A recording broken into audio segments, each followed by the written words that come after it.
महाभारत, द्रौपदी का प्रतिशोध।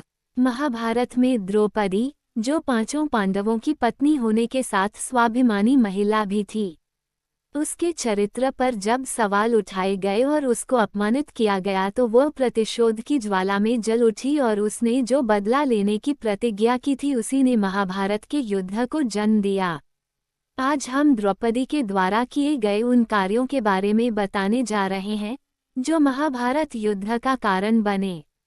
1. पांडवों की पत्नी। द्रौपदी को स्वयंवर में अर्जुन ने जीता था, मगर माता कुंती के कहने पे द्रौपदी पांचों पांडवों की पत्नी बनी। अगर वो ये स्वीकार नहीं करती तो शायद इतिहास कुछ और ही होता। द्रौपदी ने कुंती और ऋषि व्यास के कहने पर ही पांचों पांडवों से विवाह करना स्वीकार किया था। अगर द्रौपदी पांचों पांडवों की पत्नी न होती तो उसे अपमान का सामना करना नहीं पड़ता और महाभारत का युद्ध न होता। 2. कर्ण का किया था अपमान। द्रौपदी कर्ण को पसंद तो करती थी, लेकिन सुतपुत्र होने की वजह से उसने कर्ण के लिए अपनी भावनाओं को बदल दिया। द्रौपदी ने कर्ण को स्वयंवर में हिस्सा नहीं लेने दिया और साथ ही अपमानित भी किया। द्रौपदी के द्वारा किए अपमान को कर्ण कभी नहीं भूला और अर्जुन से बदला लेने के लिए उसने दुर्योधन की दोस्ती को स्वीकार किया। युद्ध में सब कुछ जानते हुए भी कर्ण ने दुर्योधन का साथ देते हुए वीरगति पाई। 3. दुर्योधन का किया था अपमान। इंद्रप्रस्थ में युधिष्ठिर के राज्याभिषेक के समय राजमहल के बीच बने एक मायावी कुंड में जब दुर्योधन गिर गया तो द्रौपदी ने उसको अंधे का पुत्र अंधा कहकर अपमानित किया था।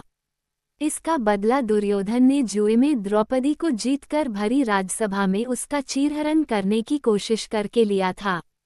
इसलिए पांडवों ने बदला लेने की ठान ली थी और यही महाभारत युद्ध के बीज पड़ गए थे। 4. पांडवों को युद्ध के लिए प्रेरित करना। चीरहरण के बाद द्रौपदी ने पांडवों से कहा कि अगर दुर्योधन और उनके भाइयों से तुम बदला नहीं ले सकते तो तुम पांचों को धिक्कार है।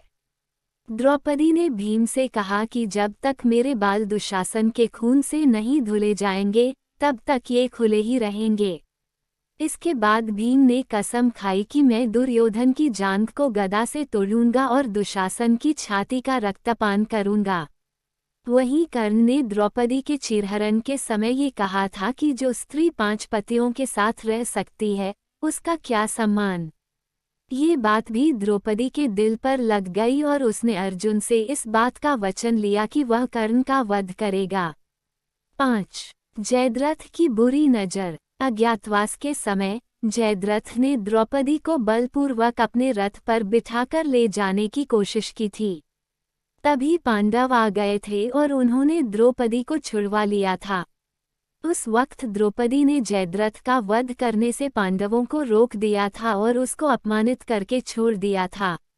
इसी अपमान की वजह से युद्ध में जयद्रथ ने अर्जुन के पुत्र अभिमन्यु को चक्रव्यूह में फंसाकर मार डाला था। दोस्तों, कहानी अच्छी लगी तो लाइक और सब्सक्राइब करें ताकि ऐसी और अच्छी कहानियां आपको सुनने को मिलती रहें।